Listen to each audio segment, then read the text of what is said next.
makinig ng salita ng Diyos, makita yung gawain. At pag-pray natin, nawa ay gamitin ng Diyos ang mga bagay na yon upang sila ho ay dalhin sa atin hong Panginoong Heso Kristo. Ang ilang mga near events ho natin, isa sa pinakamalapit ay ang atin hong ano to? Youth Camp.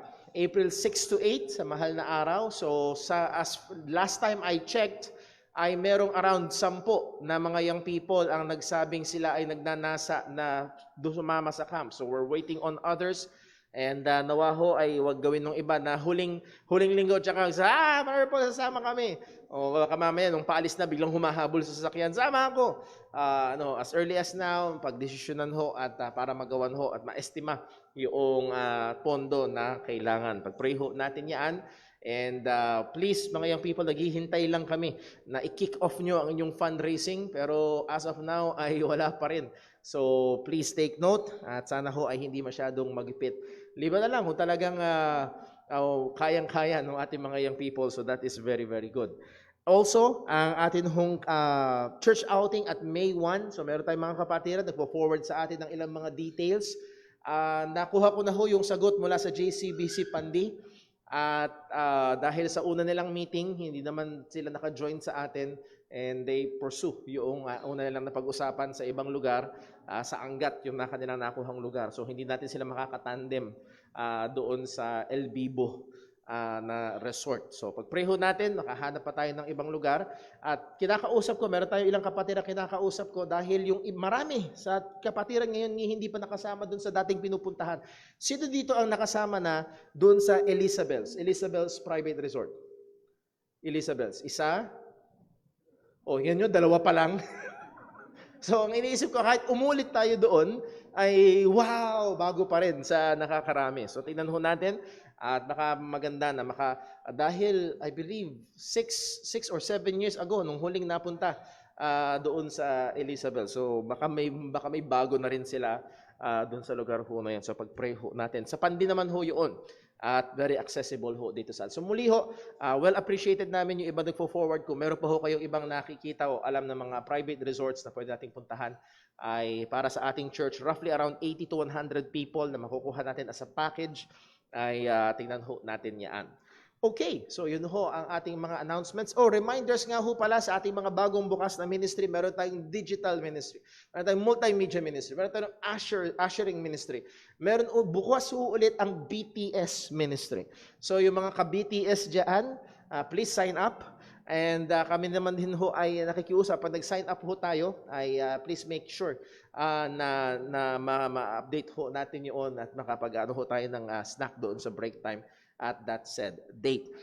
So muli ay salamat ho sa Panginoon. So kung meron ho kayong mga nais-explore na mga ministries, dyan ho sa likod, you can sign up, or mga gusto nyong dumagdag or mag-try na mag-assist sa children's ministry, Sunday school ministry, welcome na welcome din po yan. And then also yung ating bookshelf ministry, Lord willing, next week madadagdagan ho yung ating mga libro. So kung meron ho kayong gustong hiramin, just log in nyo lang ho yung hiram yung libro. And then pagbalik ay i-log out pala pag hiniram, and then i-log in kapag balik. Okay, so yun ho ang ating mga announcements. Liban na lang kung may nakakalimutan ako. Wala namang Joy Fellowship mamayang hapon, Next Sunday pa yan.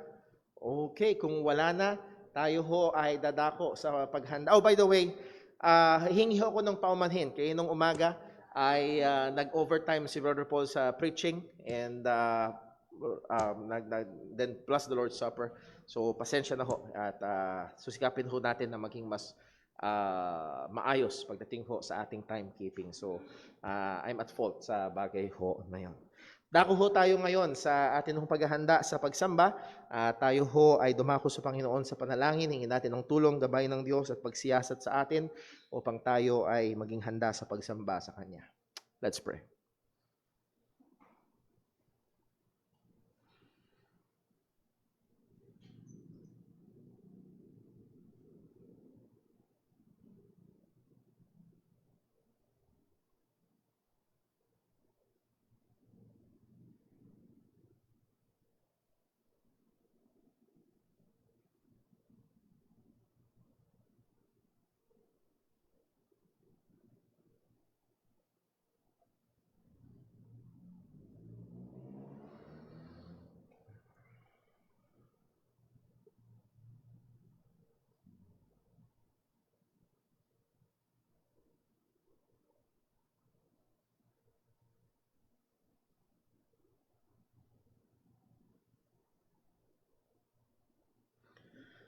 Manalangin tayo. Panginoon naming Diyos, aming Ama sa langit, aming pinupuri ka. Pinapasalamatan ka, Panginoon. Tunay ang iyong mga biyaya sa amin ay higit sa aming pangangailangan at nag-uumapaw. Lalo't higit, Panginoon, ikaw ay sumagana sa amin sa pamamagitan ng aming Panginoong Hesukristo. At Panginoon, kagaya ng amin na pag-aralan kayo ng umaga, ang banal na Espiritu na siyang aktibong kumilos upang kami ay maligtas. At ngayon nakatahan sa amin bilang mga mananampalataya, patuloy na kumikilos sa amin. Salamat, Panginoon, sa napakadakilang biyaya na ito. At salamat, O Diyos, sa katotohanan na kami ay merong hinaharap na napakaganda. Na kumpara, O Diyos, sa mga kahirapan, kumpara, Panginoon, sa mga kawalan dito sa sanlibutan ito, tunay, may kukumpara o masasabing napakaliit. Kumpara, O Diyos, sa napakalaki at napakagandang naghihintay sa iyong mga mananampalataya. Tulungan mo kami na tumingin sa mga bagay na ito. Tulungan mo kami na tumingin sa mga bagay sa itaas. Tulungan mo kami, Panginoon, na tumingin sa mga eternal na bagay. At Panginoon, bilang mga mananampalataya, kami man ay mga magulang, mga kabataan, o advance na sa edad. Panginoon, nawa ang katotohanan na may naghihintay sa amin sa walang hanggan, siyang magbigay ng direksyon sa aming buhay. Na siya, Panginoon, na maging basihan ng aming mga desisyon at pangarap. O Panginoon, tulungan mo kami na huwag mawangis sa sanlibutan ito, kundi mawangis sa aming Panginoong Hesukristo. At sa aming pagsamba ngayong hapon, ikaw ang patuloy na kumilos sa amin. Ihanda mo kami. Bigyan mo kami ng tamang puso, O Diyos. Lord, bigyan mo kami ng puso na may takot sa iyo. Bigyan mo kami ng puso na nagmamahal sa iyo. Panginoon, isang puso na nagagalak na sumamba sa iyo. Na tunay na nagnanasa na ialay sa iyo ang mga awitin, pagkakaloob, panalangin, at maging ang pangangaral ng iyong salita. Panginoon, gamitin mong patuloy sa kaluwalhatian ng iyong pangalan. Palain mong mangangaral, at lahat ng aming gagawin ngayon ay mauwi ang kapurihan sa iyo lamang. Dalangin namin ito sa ngalan ng aming Panginoong Hesukristo. Amen. Stay po tayong lahat at tayo po umawit sa Panginoon.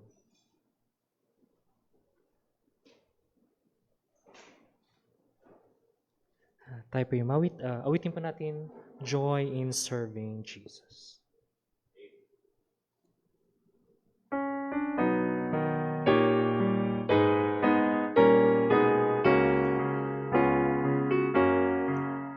There's joy in serving Jesus as I journey on my way. Joy that fills the heart with praises every hour and every day.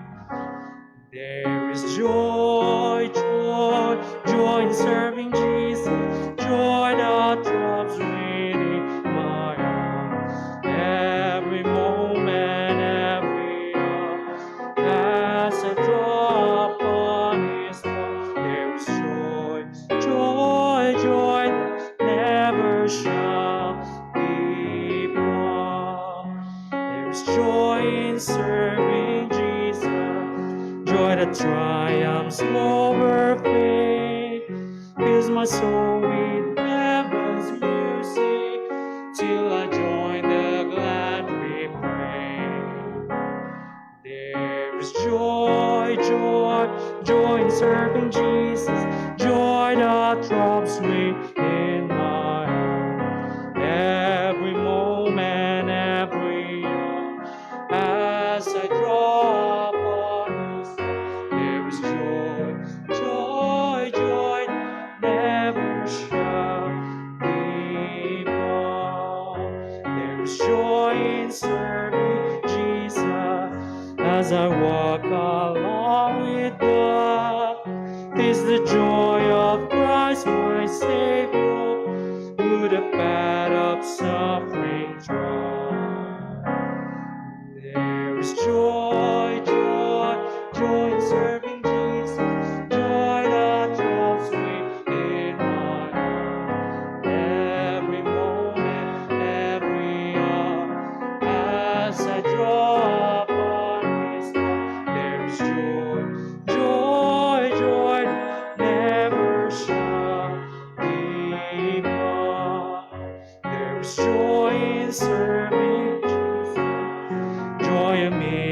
the darkest night, for I burn the one secret, and I'm walking in the light. There is joy, joy, joy in serving Jesus, joy that comes within my heart. Every moment, every hour, as I draw upon His side, there is joy, joy, joy that never shall be gone. Matili po tayo nakatayo.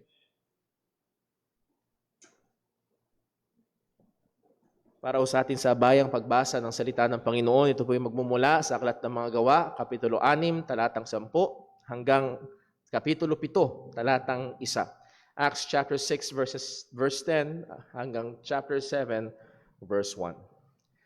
Verse 10, sabay-sabay ho nating basahin. Ready, read.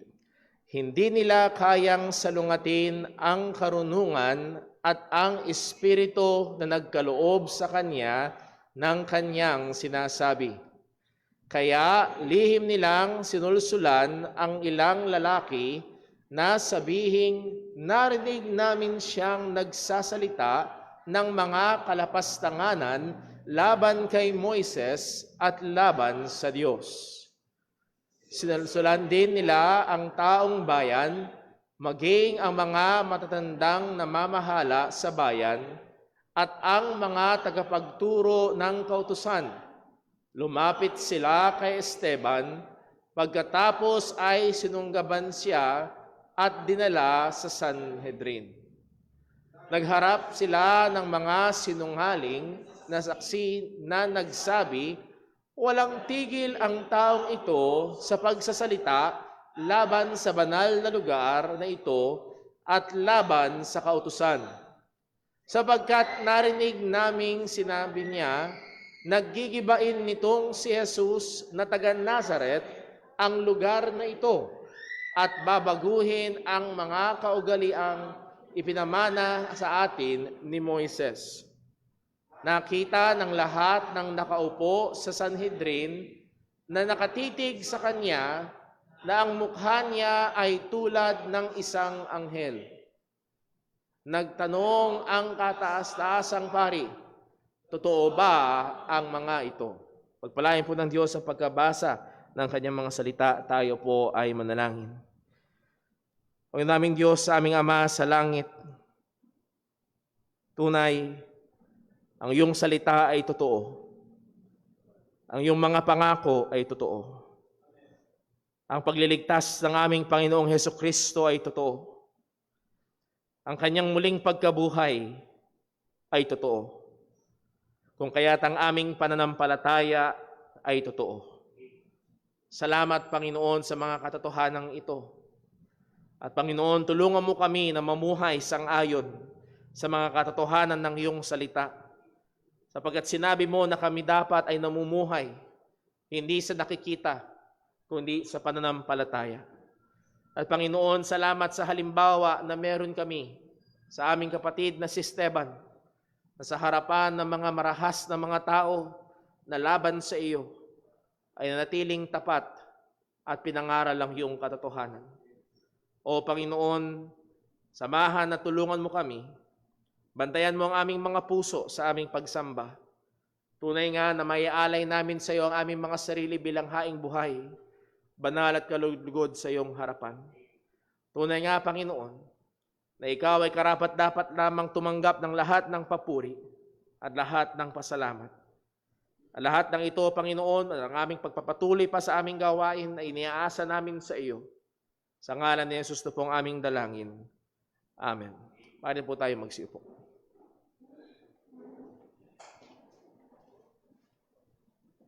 Tayo pala tumawid sa Panginoon. Awitin pa natin, He Keeps Me Singing.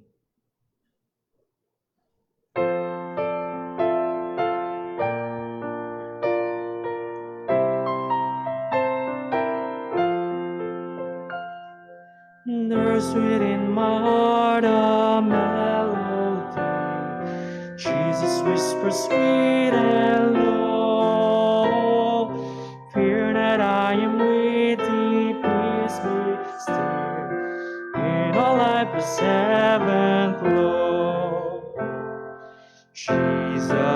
Jesus, Jesus, sweetest name I know, fills my every longing, keeps me singing as I go. All my life was wrecked by sin and strife. This fulfilled my heart with pain. Jesus wept across the broken sea, steered his lumbering course again. Jesus, Jesus, Jesus, sweetest name I know, fills my every longing, keeps me singing as I go. Feasting on the riches of His grace, resting in His sheltering wing, always looking on His smiling face. That is why I shout and sing. Jesus, Jesus, Jesus, sweetest name I know, fills my every longing, keeps me singing as I go. Though sometimes He leads through waters deep, trials fall across the way. Though sometimes the path seems rough and steep, see His footprints all the way. Jesus, Jesus, Jesus, sweetest name I know, fills my every longing, keeps me singing as I go. Soon He's coming back to welcome me, far beyond the starry sky. I shall wing my flight to world unknown. I shall reign with Him on high. Jesus, Jesus, Jesus, sweetest name I know, fills my every longing, keeps me singing as I tayo po yung magsisim lahat para po sa ating pagkakaloob.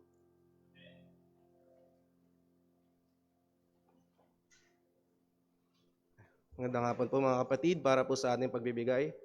Basahin po natin ang ating Bible passage for giving. Mula po yan sa 2 Corinthians chapter 9, verses 6 to 8. Sabay-sabay po natin basahin. Verse 6, read. But this I say, he which soweth sparingly shall reap also sparingly, and he which soweth bountifully shall reap also bountifully.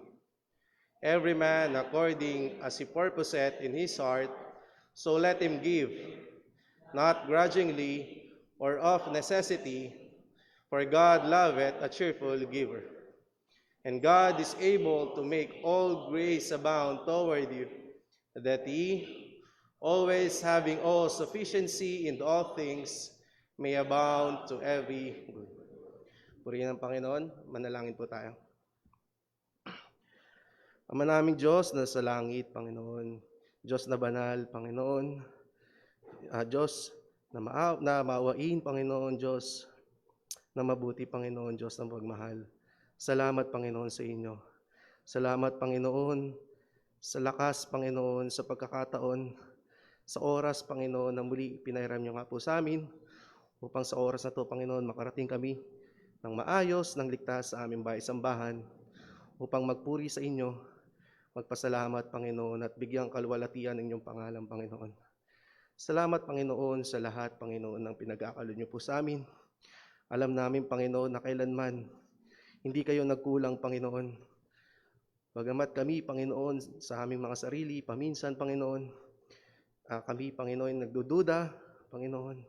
Kami, Panginoon, na hindi fully nagtitiwala sa inyo. Patawad po, Panginoon. Naway maawa po kayo sa amin, Panginoon. Dalahin ko, Panginoon, na yung comfort, Panginoon, ninyo, Panginoon, sa amin, na palagi po namin maisip, Panginoon. Dahil sa lahat man, Panginoon, ng aming pinagdadaanan, ang bawat isa, Panginoon, na may sakit o may mga pinagdadaanan sa buhay, Panginoon, na naway maintindihan namin na tanging sa inyo nga lang po, Panginoon, yung comfort, Panginoon, na hinahanap po namin, Panginoon. Salamat, Panginoon, sa inyo, dahil kahit hindi po kami karapat-dapat, Panginoon, ay patuloy nyo kaming pinagbibigyan, Panginoon. Patuloy nyo kaming binibiyayaan, Panginoon. Patuloy nyo, Panginoon, kami pinapakitaan, Panginoon, ng kabutihan, Panginoon. Salamat sa inyo, Panginoon. Salamat din, Panginoon, sa natapos naming gawain kanina umaga, maging sa mga awitan, mga panalangin, Panginoon, na parte ng aming serbisyo ngayong hapon. Maraming salamat po sa inyo. Nawa, Panginoon, dalahin ko sa inyo na patuloy niyo po, Panginoon, na i-guide at pakilinisin, Panginoon, ng aming puso at isipan. Gawin, Panginoon, ninyong maayos, Panginoon, ang aming motibo kung bakit kami naririto, Panginoon. Dalahin ko rin, Panginoon, sa inyo sa aming pagbibigay, Panginoon, na kami, Panginoon, tulungan niyo, Panginoon. May your grace, Panginoon, ang mag-abound sa aming mga buhay para ito nga po, Panginoon, ang kumilos upang kami, Panginoon, makapagbigay sa inyo. Dahil kayo, Panginoon, ang unang nagbigay, Panginoon. Sa lahat ng biyaya, Panginoon, na aming natatanggap, ito po ay dahil po sa inyo, Panginoon. Nawa, Panginoon, na ang mga salaping malilikom, Panginoon, ay magamit po, Panginoon, sa ikalalago pa po, Panginoon, ng inyong gawain. Nawa, Panginoon, magamit niyo po, Panginoon, ang aming church, Panginoon, upang mas lalo pa pong maabot, Panginoon, ng iba pa pong mga tao.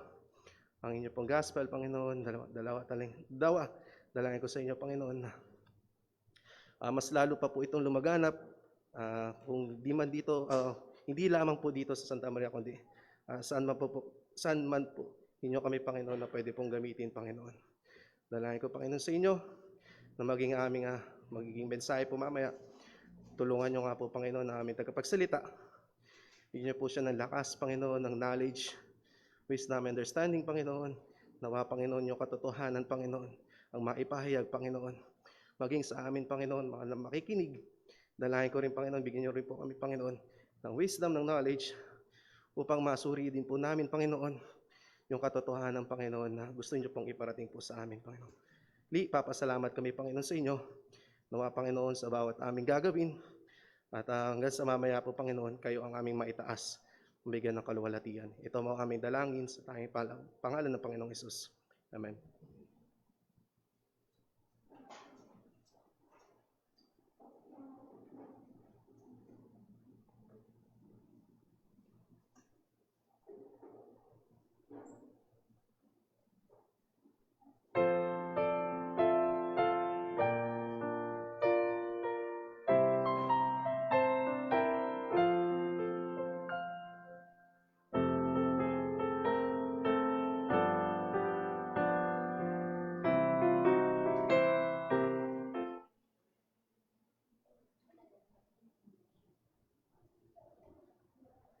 Tayo po yung magsayang lahat. Tayo po ulit tumawad sa Panginoon. Awitin po natin, All glory be to Christ.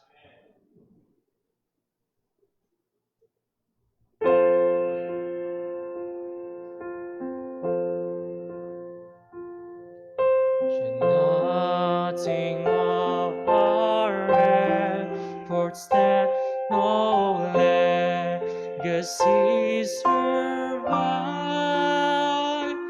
unless the Lord does raise the house in vain its builder strive. To you who boast tomorrow's good, tell me, what is your lot? Amidst invasion at dawn of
Magsipon pong lahat.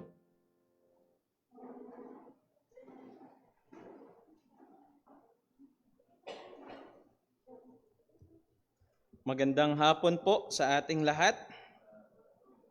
Purihin po ang Panginoon na magkakasama po tayo ngayon, ano? Ngayon po ay tumungo tayo sa ating pag-aaral ng salita ng Diyos.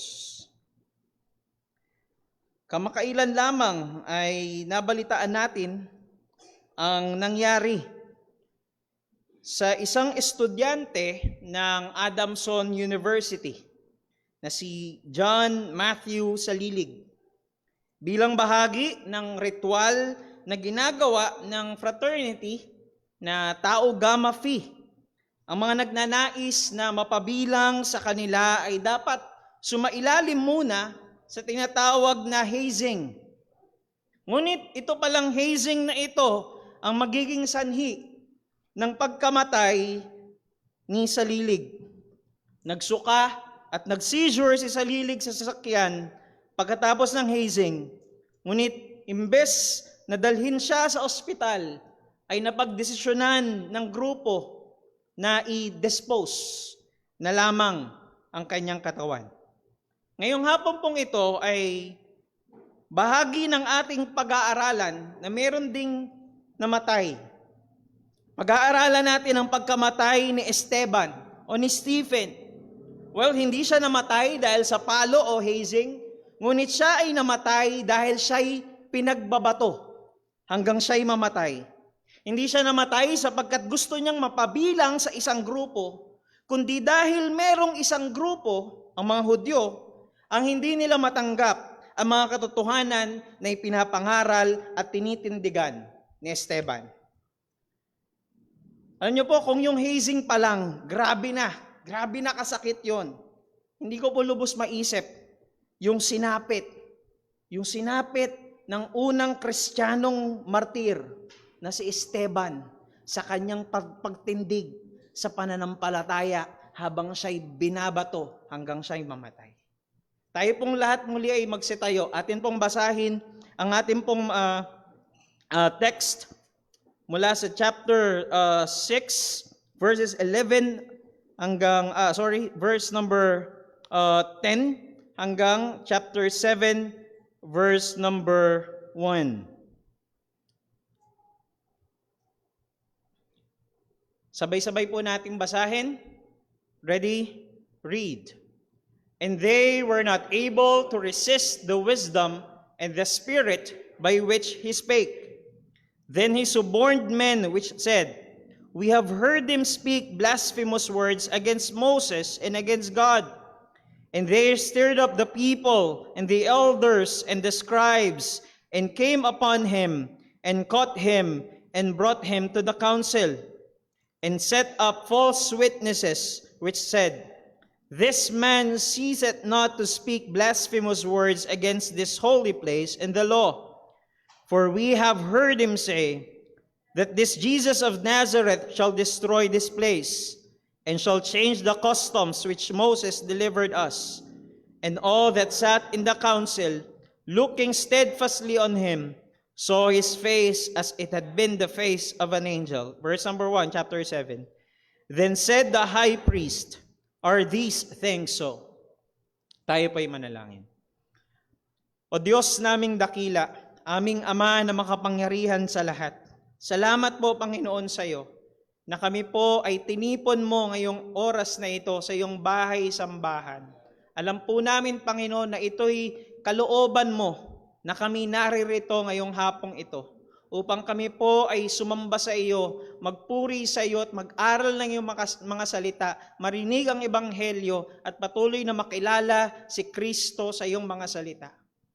Lord, humihingi po kami ng paggabay sa iyo, Panginoon. Kaunawa, Panginoon, ang manguna, magbukas ng aming mga tainga, ng aming mga puso sa paikinig ng iyong mga salita, Panginoon.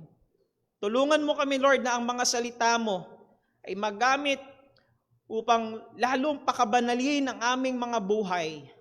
Nang sa gayon, Panginoon, lalong lumalim ang aming pag-ibig sa iyo. Makita naming lalo kung gaano kang kadakila makita namin lalo, Panginoon, ang kabanalan mo, nang sa gayon makita namin ang aming mga sarili sa harapan mo, Panginoon. O Diyos, Ikaw ang manguna, Panginoon, sa amin. Gamitin mo nawa ang iyong lingkod bilang tagapahayag ng iyong mga salita at makapagbigay kami ng kaluwalhatian sa iyo sa aming pag-aaral ng iyong mga salita. Ito po, Diyos, ang aming pong samot dalangin sa matamis at makapangyarihang pangalan ng aming Panginoong Kristo. Amen. Amen. Mari na po kayong magsiyo po. Ito po yung buod ng pag-aaralan natin ngayong hapong ito. Sapagkat ang soberanong Diyos ay kumikilos sa buong kasaysayan sang-ayon sa kanyang probidensya upang mapangyari ang kanyang kalooban at mabigyang katuparan ang kanyang mga pangako. Tayong mga mananampalataya ay nararapat lamang na lubos na magtiwala at mabuhay ng lubusang nakaasa sa Kanya. Ang pag-aaralan po natin ngayong hapong ito ay ang pinakamahabang preaching sa Book of Acts. Kaya asahan nyo na po na magiging mahaba rin ang ating preaching ngayong hapong ito. At ang preaching po na ito ay yung pangangaral na ginawa ni Esteban, ni Stephen. At makikita natin sa chapter 7 mula sa verse number 2 hanggang sa verse number 53. Sinimulan ni Stephen sa kasaysayan ng bayang Israel at ang naging sukdulan nito, ang naging climax, ay walang iba kundi ang Panginoong Hesukristo. Hayaan niyo po na ipagpatuloy natin ang pagbabasa natin sa Acts chapter 7 ng buong pangangaral ni Stephen. Minarapat ko po talaga na hanggang doon lamang sa verse 1 sapagkat babasahin natin ngayon yung buong pangangaral ni Stephen. Basahin po natin doon sa Tagalog na version. Sundan nyo na lamang po ako ng inyong mga mata. Sumagot si Esteban at ito ang kanyang pangangaral. Mga kapatid at mga magulang, pakinggan po ninyo ako. Ang Diyos ng kaluwalhatian ay nagpakita sa ating amang si Abraham noong siya'y nasa Mesopotamia, bago siya nanirahan sa Haran. Sinabi sa kanya ng Diyos, iwan mo ang iyong lupain at ang iyong mga kamag-anak at pumunta ka sa lupaing ipapakita ko sa iyo. Kaya umalis siya sa lupain ng mga Kaldeyo at nanirahan sa Haran. Pagkamatay ng kanyang ama, pinalipat siya ng Diyos sa lupaing inyong tinitirhan ngayon. Gayunmay hindi siya binigyan dito ng anumang pamana, kahit man lamang kapirasong lupa. Subalit ipinangako na ibibigay iyon sa kanya at sa kanyang binhing kasunod niya, bagaman wala pa siyang anak noon. Ganito ang sinabi ng Diyos, ang iyong binhi ay maninirahan sa ibang lupain, at sila'y aalipinin at aapihin doon ng 400 taon. Ngunit parurusahan ko ang bansang aalipin sa kanila, wika ng Diyos. Pagkatapos ng mga ito, ay lalabas sila at sasambahin nila ako sa dakong ito. Pagkatapos ay ibinigay niya sa kanya ang tipan ng pagtutuli. At si Abraham ay naging ama ni Isaac, at ito'y tinuli ng 8 araw. At si Isaac ay naging ama ni Jacob, at si Jacob ang 12 patriarka. Dahil sa inggit ng mga patriarka kay Jose, siya'y kanilang ipinagbili sa Ehipto, ngunit kasama niya ang Diyos at iniligtas siya sa lahat ng kapighatian. Pinagpala siya ng Diyos at binigyan ng karunungan sa harapan ng Faraon na hari ng Ehipto. Itinalaga siyang maging tagapamahala sa Ehipto at sa buong sambahayan ng Faraon. Dumating noon ang tagutom at matinding paghihirap sa buong Ehipto at sa Kanaan, at walang matagpuang pagkain ng ating mga ninuno. Ngunit nang mabalitaan ni Jacob na may trigo sa Ehipto, una niyang pinapunta roon ang ating mga ninuno.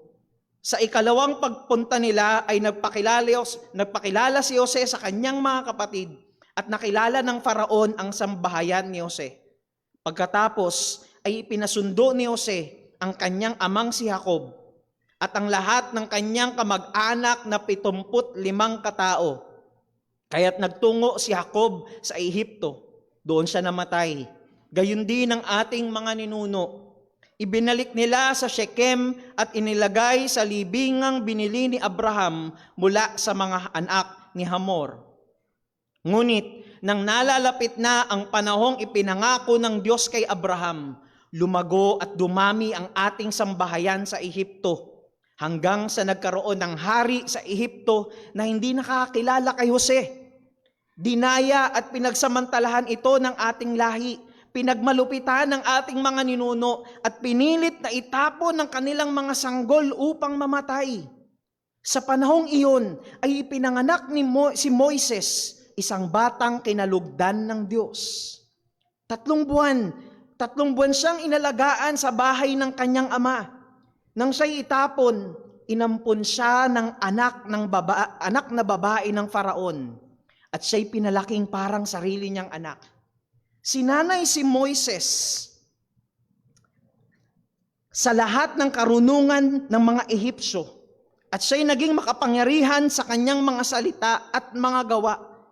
Nang siya'y 40 taong gulang na, naisipan niyang tingnan ang kalagayan ng kanyang mga kapatid na mga anak ni Israel, na makita niya na pinahihirapan ng isa sa kanila. Ipinagtanggol at ipinagiganti niya ito at pinatay ang Ehipsyo.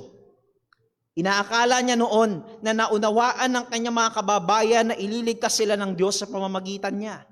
Ngunit hindi nila ito naunawaan. Kinabukasan, lumapit siya sa 2 Israelitang nag-aaway. Ibig sana niyang sila'y pagkasunduin, kaya sinabing, "Mga Ginoo, kayo'y magkapatid, bakit sinasaktan ninyo ang isa't isa?" Ngunit itinulok siya ng nanakit sa kapwa at nagsabing, "Sinong nagsabing ikaw ay pinuno at hukom namin? Gusto mo ba akong patayin gaya ng pagpatay mo kahapon sa Ehipsyo?" Nang marinig ito ni Moises, tumakas siya at nanirahan na isang dayuhan sa lupain ng Midian, at dooy nagkaroon ng 2 anak na lalaki. Nang lumipas ang 40 taon, nagpakita sa kanya ang isang anghel sa ilang ng bundok ng Sinai, sa ningas ng apoy sa isang mababang punong kahoy. Namangha si Moises sa kanyang nakita. Nang lapitan niya ito upang tingnang mabuti, dumating ang tinig ng Panginoon, "Ako ang Diyos ng inyong mga ninuno, ang Diyos ni Abraham at ni Isaac at ni Jacob." Nanginig sa takot si Moises at hindi nangahas tumingin. Sinabi sa kanya ng Panginoon, "Tanggalin mo ang iyong mga sandalyas sapagkat ang dakong iyong kinatatayuan ay lupang banal. Kitang-kita ko ang pang-aapi sa aking bayang nasa Ehipto. Narinig ko ang kanilang hinaing at ako'y bumaba upang sila'y iligtas. Ngayon, lumapit ka at isusugo kita sa Ehipto." Ang Moises na ito, na kanilang itinakwil nang sabihin nilang, "Sinong nagsabing ikaw ay pinuno at hukom namin?" Ang siyang isinugo ng Diyos na maging pinuno at tagapagpalaya sa tulong ng anghel na nagpakita sa kanya sa mababang punong kahoy. Ang taong ito ang humango sa kanila sa kanilang kahirapan sa pamamagitan ng mga himala at mga kababalaghang ginawa niya sa Ehipto, sa Dagat na Pula, at sa ilang, at sa loob ng 40 taon. Ang Moises na ito ang nagsabi sa mga anak ni Israel, "Mula sa inyong mga kapatid, pipili ang Diyos ng propeta para sa inyo, tulad ng pagpili niya sa akin. Siya ang kasama ng kapulungan sa ilang.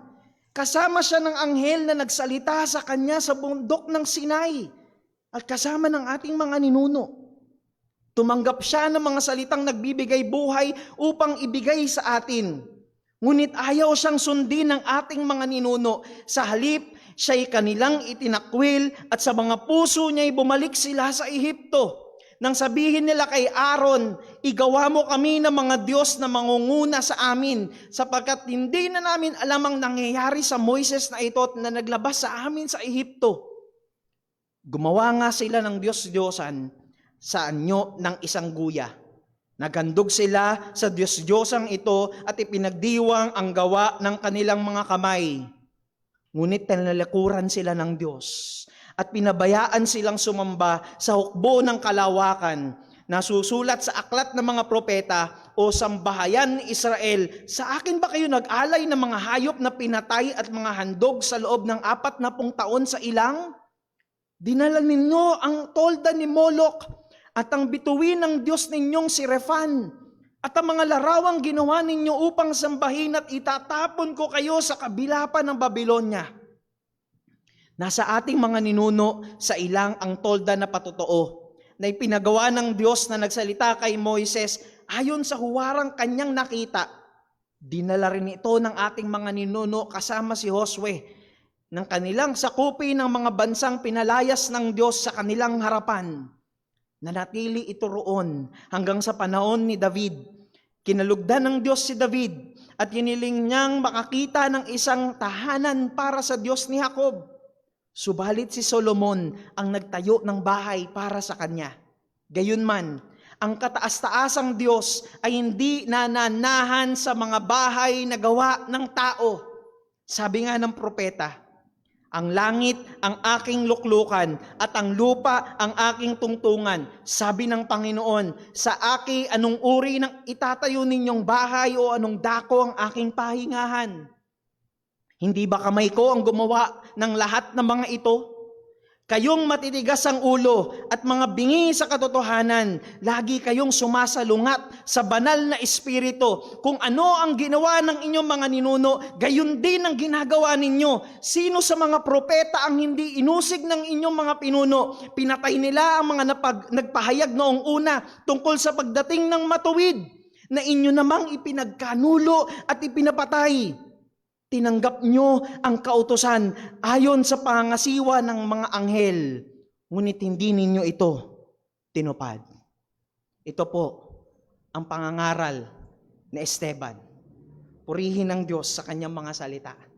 Nawa, doon pa lang sa plain reading ng salita ng Diyos, nakita natin all throughout the history kung anong ginawa ng Panginoon sa bayang Israel. At kung paano ang bayang Israel ay tinalikuran ang Diyos na siyang nagligtas sa kanila. Ngunit nanatiling matapat ang Diyos.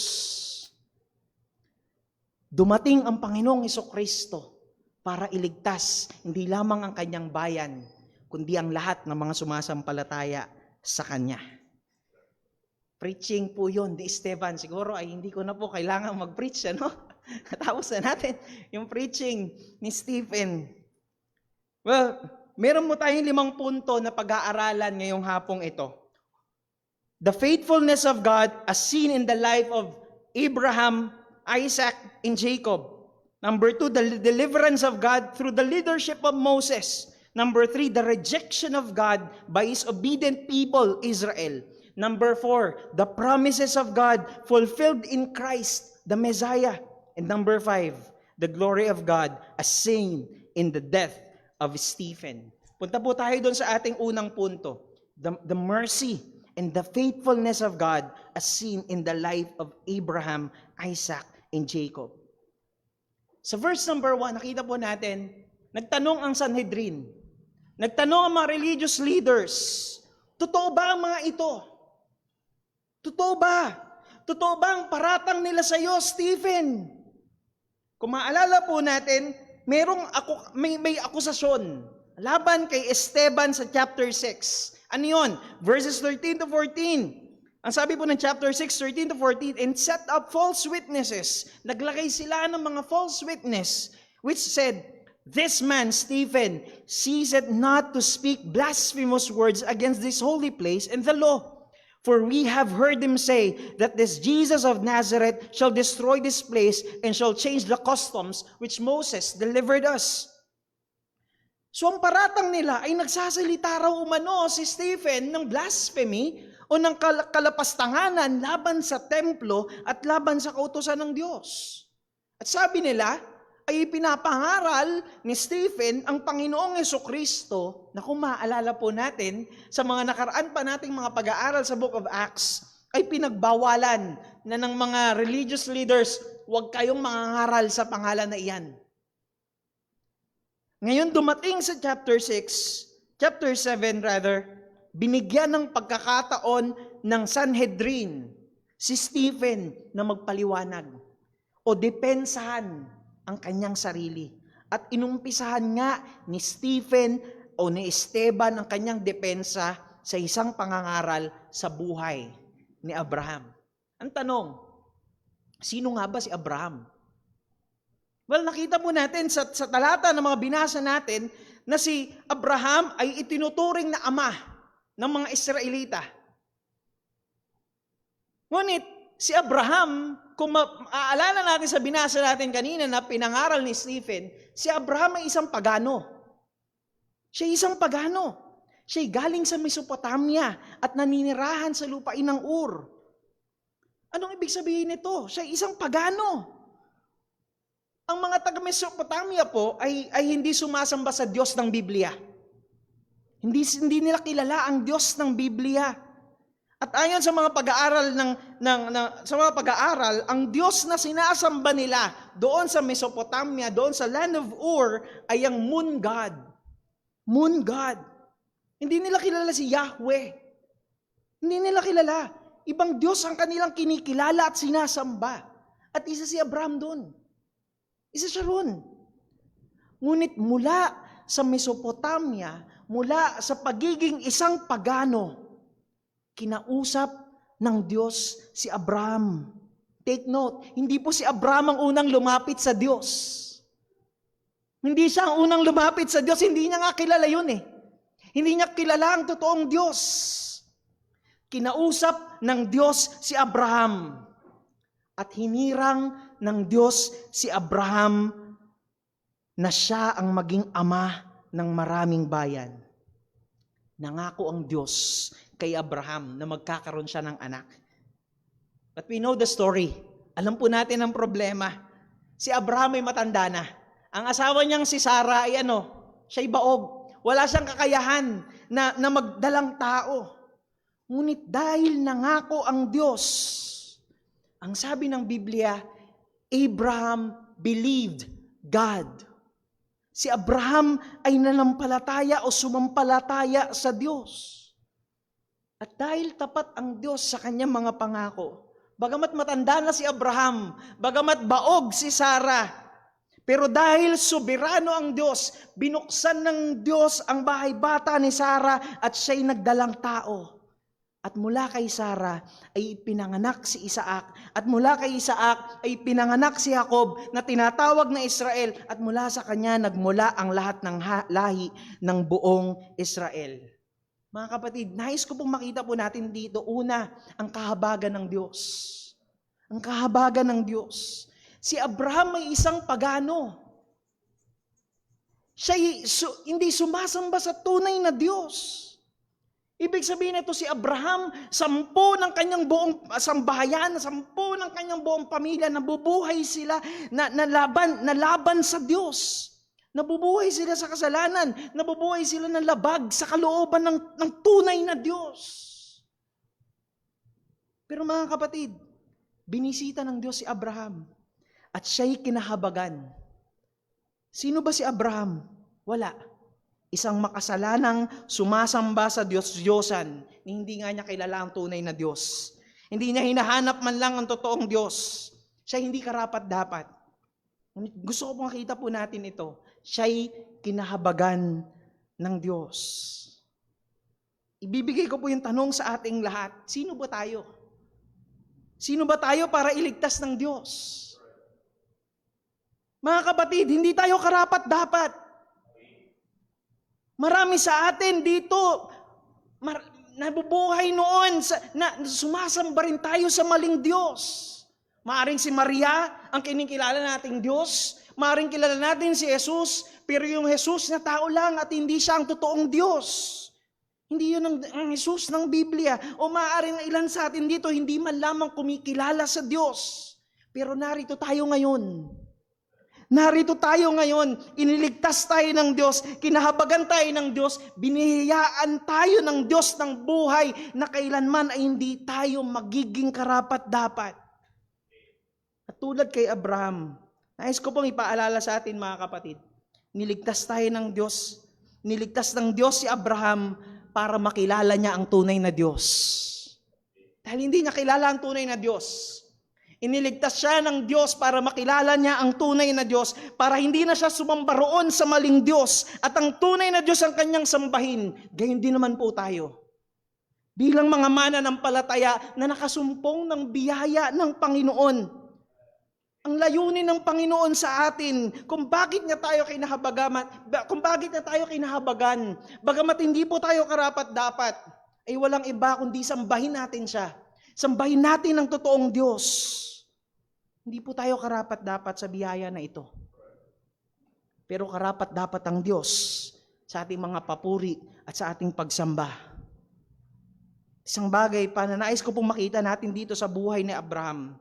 Tapat ang Diyos sa kanyang mga pangako at tunay na dakila ang kanyang katapatan.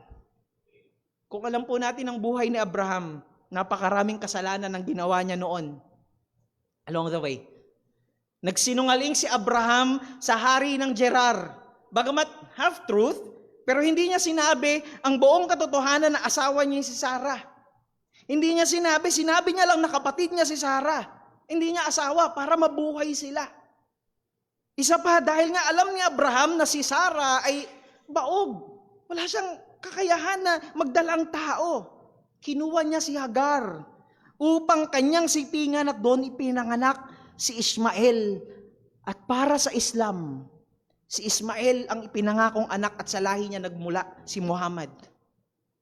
Nais ko pong makita natin dito na makasalanan si Abraham. Maraming mga pagkakataon sa buhay niya ang hindi siya nakapagbigay ng kaluguran sa Diyos. Pero hindi sa katapatan ni Abraham nakasalalay ang katapatan ng Diyos. Ang Diyos ay tapat sa kabila ng ating hindi pagiging tapat sa Kanya. Mga kapatid, pinagpala ng Diyos si Abraham. Hindi dahil merong bagay na ginawa si Abraham na kinalugdan ng Diyos. Pinagpala ng Diyos si Abraham sapagkat ang Diyos ay tapat sa kanyang mga pangako. Minsan ay nahuhulog po tayo sa ganoong kaisipan na dahil may mga bagay tayong ginagawa sa Diyos ay pagpapaalain na tayo na parang nagkaroon ng utang na loob sa atin ng Panginoon. Kabaligtaran po dapat nun ang ating kaisipan. Kaya tayo gumagawa ng mga bagay sa Diyos. Kaya tayo lalakad para sa kaluwalhatian niya. Kaya tayo maglilingkod sa Kanya. Kaya tayo magsusumikap na mabuhay sa kabanalan at katuwiran. Kaya tayo magsusumikap na gawin ang kalooban ng Panginoon. Bakit? Sapagkat nararanasan natin sa araw-araw, sa oras-oras, ang katapatan at biyaya ng Diyos sa atin pong mga buhay. Mga kapatid, napakagandang comfort nun. Napakagandang comfort nun para sa atin na hindi nakasalalay sa atin ang katapatan ng Diyos. Kaya kailanman ay hindi mawawala sa atin ang kaligtasan. Kailanman ay hindi mawawala sa atin ang ipinangakong buhay na walang hanggan. Bakit? Dahil tapat ang Diyos sa kanyang mga pangako na hawak niya ang ating kaligtasan sa kanyang mga kamay. Kaya tayo mayroong sustento sa araw-araw na mga pangangailangan natin. Yan ay sapagkat tapat ang Diyos sa kanyang mga pangako. Kaya dinirinig ng Diyos ang ating mga panalangin. Yan ay sapagkat tapat ang Diyos sa kanyang mga pangako. Kaya tayo buhay sa araw-araw. Kung bakit tayo malakas, kung bakit tayo nakakapagtrabaho, bakit malusog ang ating mga anak, yan ay sapagkat tapat ang Diyos sa kanyang mga pangako. Ang lahat po ng yan ay hindi nakasalalay sa atin. Hindi sa atin. Dahil kung sa atin titingin ng Diyos, puro pagpalya lamang po makikita niya. Pero syempre mga kapatid, kailangan pa rin natin na araw-araw pagsumikapan na maging tapat. Pagsumikapan na maging tapat sa Diyos sa kabila ng lahat ng ating pagpalya. Pangalawang bagay na nais ko pong makita natin dito is the deliverance of God through the leadership of Moses. Nakita po natin yung habag ng Diyos at yung katapatan ng Diyos sa buhay ni Abraham.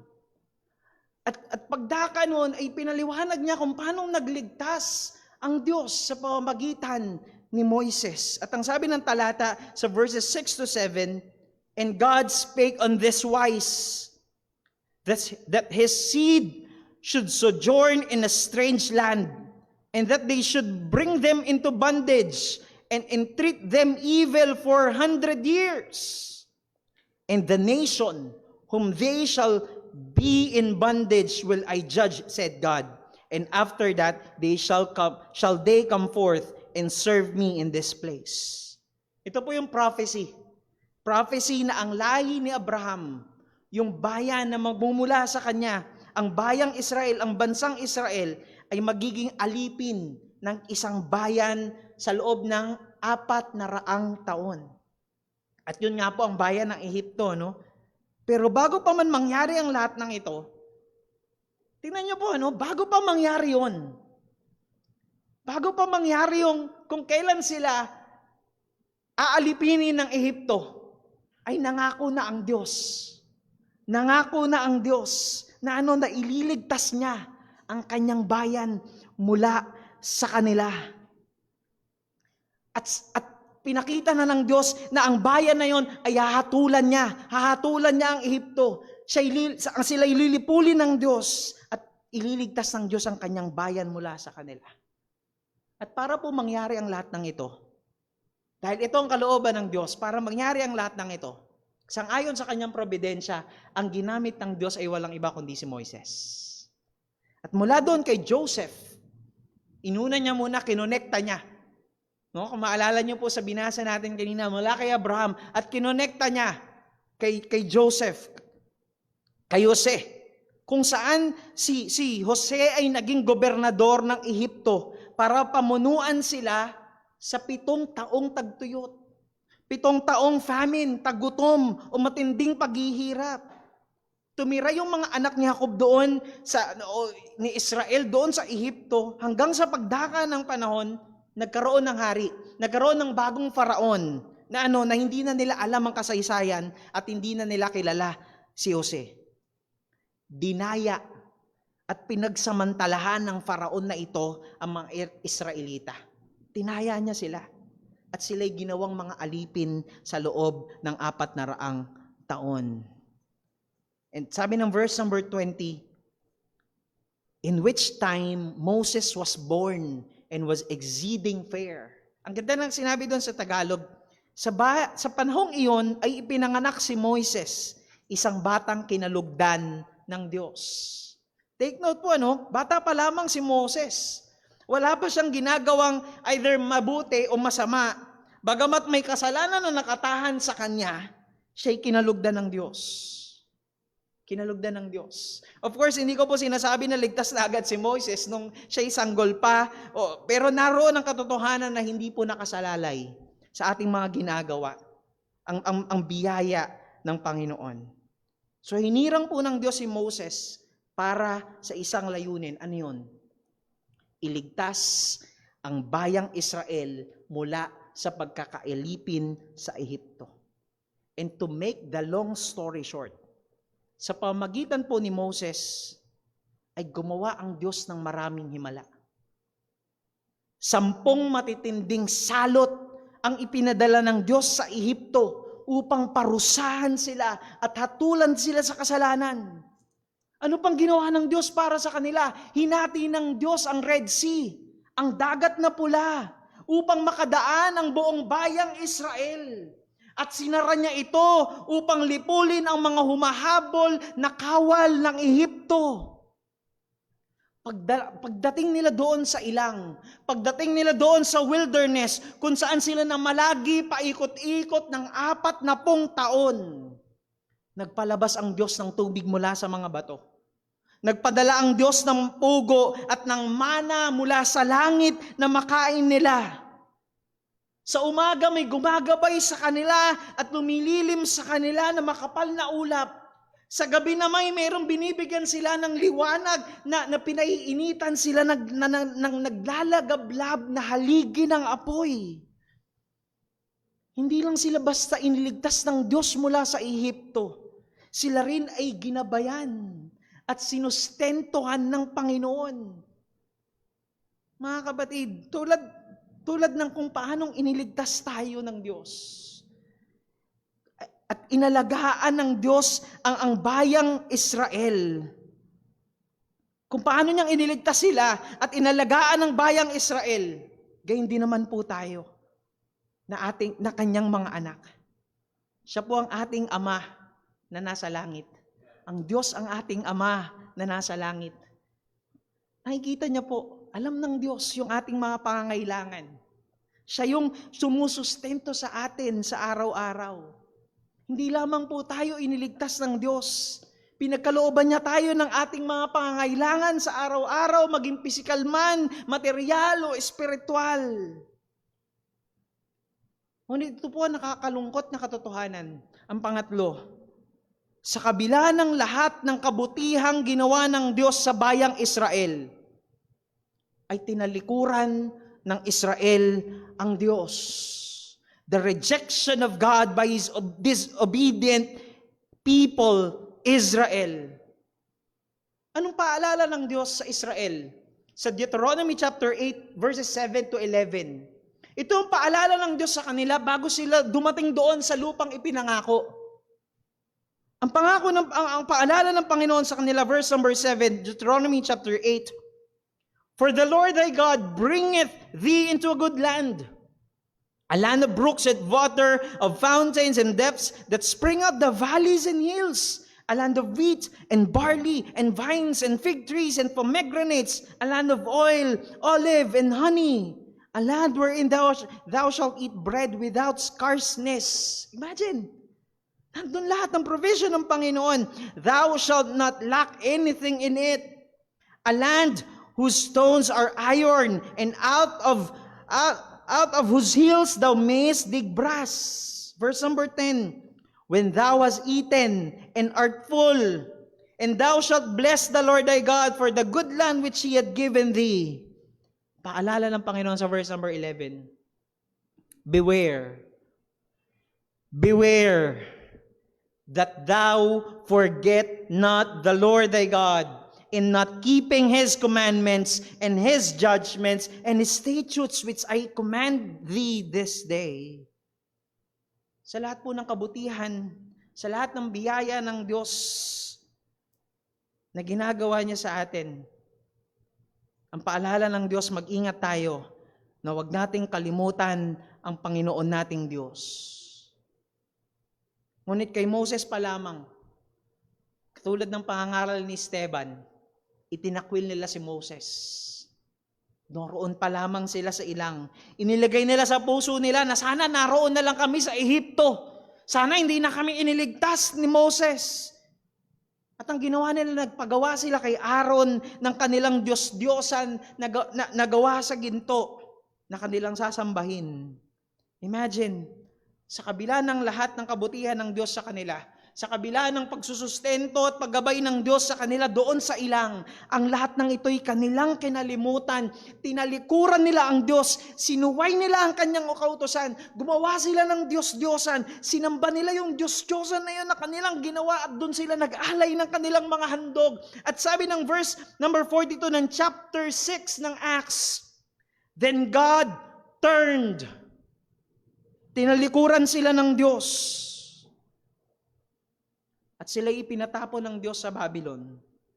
Yun ay bahagi ng kahatulan ng Diyos sa kanyang bayang Israel. Mga kapatid, seryoso ang Diyos pagdating sa kasalanan. Sapagkat ang Diyos na banal. Kahit pa sabihin na natin na sila ang hinirang na bayan ng Diyos, dahil ang Diyos ay banal, siya'y seryoso pagdating sa kasalanan. Anumang kasalanan ang ginagawa natin na ginagawa natin laban sa Kanya. Anumang kasalanan na ginagawa natin ay ginagawa natin laban sa Diyos ng kataas-taasan. Mga kapatid, lahat po tayo nakakaranas ng sustento ng Diyos, ng biyaya ng Diyos, ng kabutihan ng Diyos sa araw-araw. Nawa'y maging paalala po sa atin ang sinabi ng Panginoon. Sa Deuteronomy chapter 8 verse number 11, beware that thou forget not the Lord thy God in not keeping His commandments and His judgment and His statutes which I command thee this day. Hindi po tayo exempted doon. Hindi tayo exempted na makalimot sa Panginoon. Dahil sa nakatahang kasalanan po sa atin, maaari na makalimutan natin na ang Diyos, dahil sa kanyang kabutihan, kaya tayo nabubuhay. Nawa, ipag-ingatan po ng Panginoon ang ating mga puso na huwag maialis ang tuon natin sa Kanya. Ngunit narito, ang napakaganda at napakabuting balita. Sa kabila ng pagsuway ng bayang Israel, nanatiling tapat ang Diyos. At tinupad niya pa rin ang kanyang mga pangako doon kay Abraham. Dahil nangako ang Diyos kay Abraham, tutuparin niya ito. Hindi ito nakasalalay doon sa naging buhay ng Israel. Nakasalalay ito sa kanya, sa Diyos, dahil siya ay tapat sa kanyang mga pangako. Mula kay Abraham ay ipapanganak ang isang binhi, ang seed of Abraham, at siya ang Mesiyas, siya ang tagapagligtas, hindi lamang ng bayang Israel, kundi maging ng buong mundo. At ang pang-apat nating punto, the promises of God fulfilled in Christ, the Messiah. Ang mga pangako ng Diyos ay naisakutuparan kay Kristo. Siya po ang Mesiyas. Siya ang tagapagligtas. Alam niyo po, kung hindi dumating ang Panginoong Yesus, baliwala ang pananampalataya ni Abraham. Baliwala ang pananampalataya ni Moses. Baliwala ang pananampalataya ni David at lahat ng mga propeta. Siguro kung isa sa alang-alang ng Diyos ay yung pagsuway ng bayang Israel, kung doon tumingin ng Diyos, higit sa malamang pinabayaan niya na ang bayang Israel. Higit sa malamang maging tayo rin. Hindi na tayo makakasumpong ng kaligtasan, ngunit hindi gayon ang biyaya ng Diyos. Hindi nakatingin sa atin, kundi ito'y nakatingin sa mga pangako ng Diyos. Kaya po sa kabila ng katigasan ng ulo at pagsuway ng Israel, tinupad pa rin ng Diyos. Tinupad pa rin ng Diyos ang kanyang mga pangako. Dumating si Jesus. Siya'y nabuhay sa katuwiran upang ibihis din naman sa atin ang katuwiran ng Jesus. At si Kristo'y namatay upang bayaran ang mga kasalanan natin, ang mga kasalanan ng mga sumasampalataya sa Kanya, ang kabayaran na kailanman na hindi po natin kayang bayaran. At si Kristo'y muling nabuhay upang tayo rin naman ay makasumpong ng buhay na walang hanggan. Ngunit nanatiling sarado ang isip ng bayang Israel. Maging ang Mesiyas ay tinakwil nila.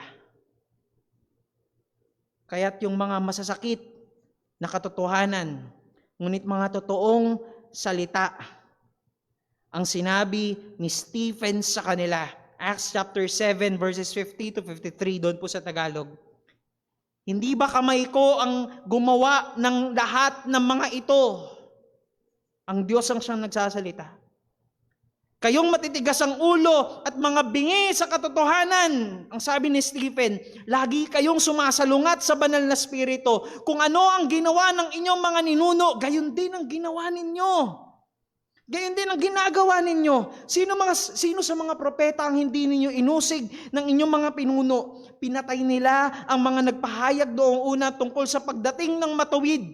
Yan ang Panginoong Hesukristo na inyo namang ipinagkanulo at ipinapatay. Tinanggap ninyo ang kautusan ayon sa pangangasiwa ng mga anghel, ngunit hindi ninyo ito inupad. At nung sinabi ni Stephen yun sa kanila, sinabi ni Stephen, harap-harapan sa kanila mga katotohanan ito, ang mga kasalanang ito na ginagawa nila. Nagalit sila ng lubusan at pinagbabato nila si Stephen. At sa kalagitnaan po na ito, sa verses 54 hanggang verse number 60.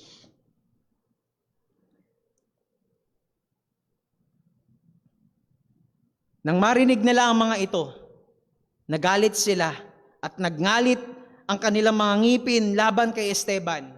Ngunit si Esteban, na puspos ng banal na spirito, ay tumitig sa langit at nakita niya ang kaluwalhatian ng Diyos. At si Jesus na nakatayo sa kanan ng Diyos, sinabi niya, tingnan ninyo, Tingnan ninyo, nakita ko na bukas ang kalangitan at ang anak ng tao na nakatindig sa kanan ng Diyos.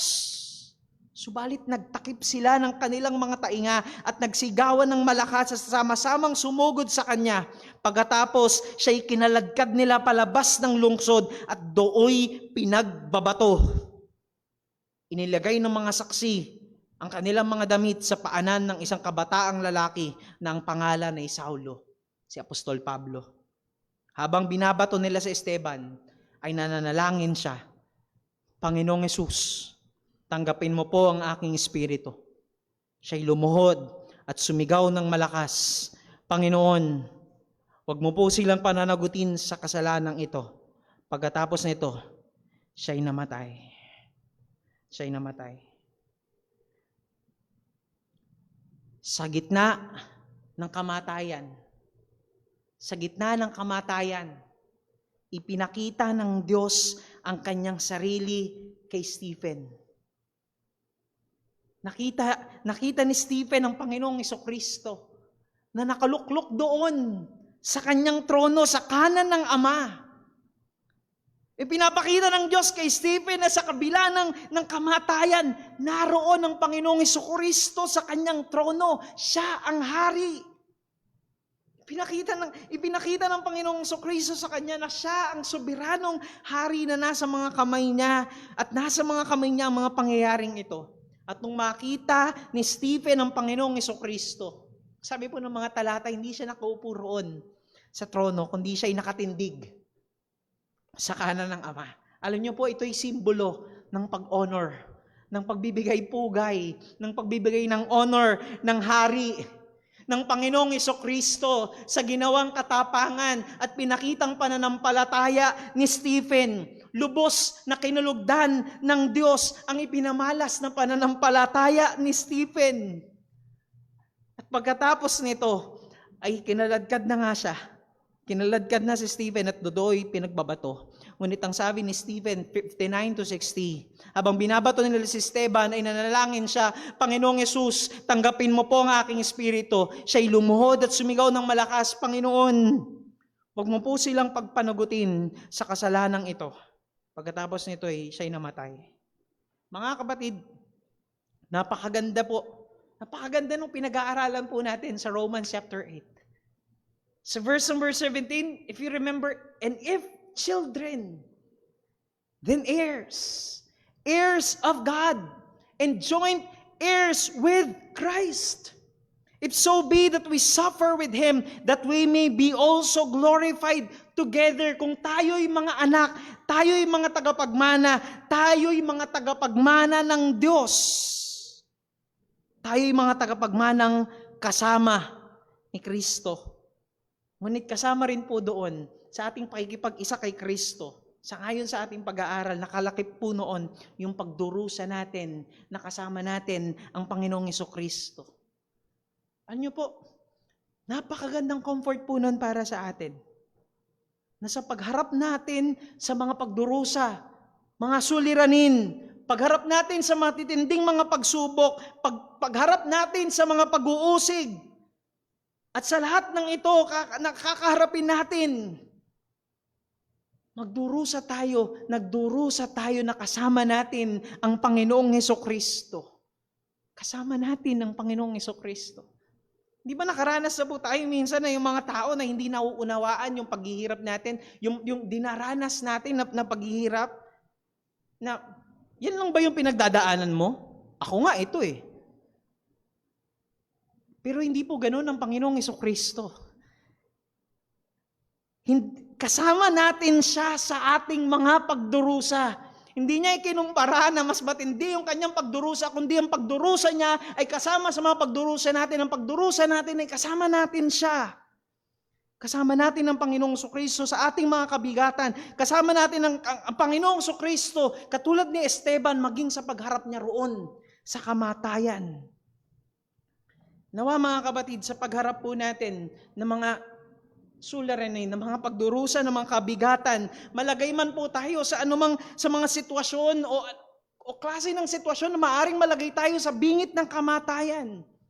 Nawa, katulad ni Esteban, ay makita po natin ang kaluwalhatian ng Diyos.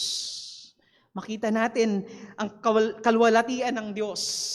Makita po natin ang soberanong hari na naroon siya, na nakaluklok siya sa kanyang trono at nasa kanyang mga kamay nakasalalay ang lahat ng bagay. Tulungan po nawa tayo ng Panginoon na makapagbigay ng kaluguran sa Kanya sa pagharap natin sa anumang sitwasyon kung saan tayo inilagay ng Panginoon. Tayo po'y manalangin. O Diyos naming dakila, aming Ama na makapangyarihan sa lahat. Tunay ngang dakila ang iyong mga salita. Salamat po, Panginoon, sa ipinahayag na pangangaral ni Esteban.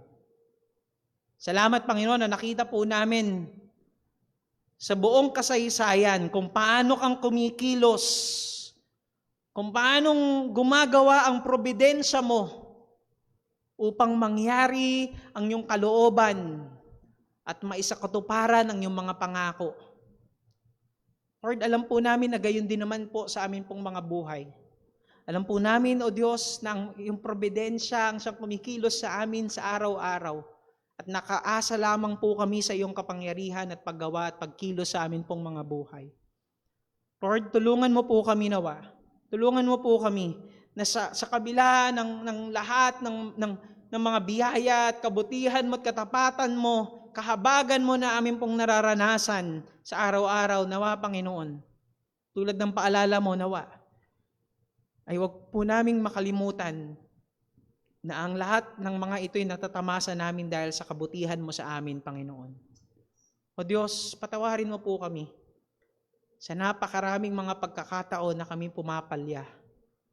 Sa napakaraming pagkakataon na kami sinasalangsang namin ang iyong pangalan. Patawarin mo kami, Panginoon. Nawa, Lord, tulungan mo po kami na sa paglakad namin sa araw-araw bilang mga mananampalataya ay lumakad kami para magbigay ng kaluwalhatian sa iyo. Lumakad kami, Panginoon, sa kabanalan mo at sa katuwiran mo, Panginoon. Tulungan mo po kami, Lord. Tulungan mo po kami. Umaasa po kami, Panginoon, sa iyo, sa kalakasan mo at paggawa mo at pagkilos mo sa aming mga buhay. Ikaw nawa, O Diyos, ang maluwalhati sa lahat ng ito.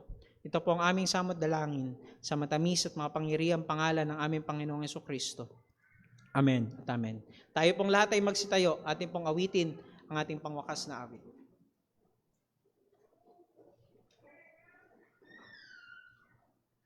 Tayo po yung mawit. Awitin po natin, Praise Him, Praise Him.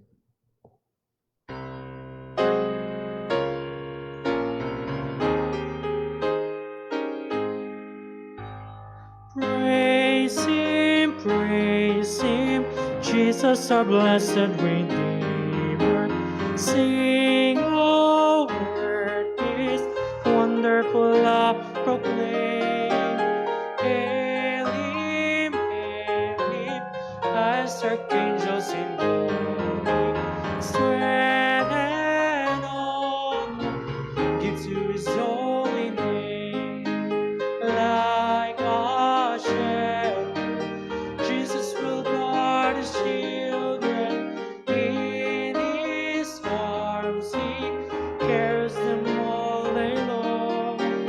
Praise Him, tell of His excellent greatness. Praise Him, ever in joyful song. Praise Him, Jesus our blessed Redeemer. Heavenly portals allow it to set us free. Jesus, Savior, reigneth forever and ever. Crown Him, prophet and priest and king. Christ is come, over the world victorious.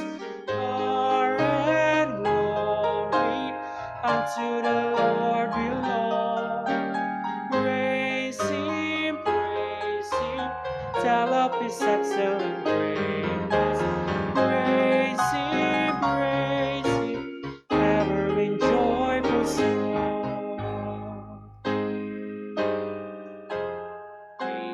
Purihin po Panginoon at purihin ang Diyos sa buhay ng ating kapatid na si Esteban or si Stephen. What a testimony, and tunay purihin ang Panginoon na kung saan gumagamit siya ng mga mananampalataya upang maging halimbawa ho sa atin. At napakaganda na ang Diyos ay tapat sa kabila ng kakulangan ng ating katapatan. At hindi ko ma-imagine kung nakadepende ang katapatan ng Diyos sa katapatan natin. Asan kaya tayo pupulutin? Purihin ang Panginoon. Salamat po sa bawat isang naririto at sa mga nakasama sa online. Salamat din po. At nawa tayo patuloy na magpagamit sa Panginoon sa paano mang paraan, lalo't higit sa paghahayag ng Ebanghelyo ng kaligtasan. Patuloy tayong magpanalanginan sa isa't isa. At patuloy tayong mag-encourage sa isa't isa. At nawa patuloy tayong maging instrumento ng katuwiran ng ating Panginoon. Sa ating paghiwa-hiwalay, ang pag-ibig ng ating Panginoong Hesukristo, ang biyaya ng Ama, at ang kapangyarihan ng Banal na Espiritu sa mabawat isa sa atin. Ingatan, tulungan, gamitin nawa tayo ng Panginoon saan man tayo naroroon. God bless po. We're now dismissed. Muli ho, pakibisita yung mga sign-up sheets ng mga iba't ibang ministry and also yung BTS ministry ho natin ay patuloy ho nating suportahan. God bless po.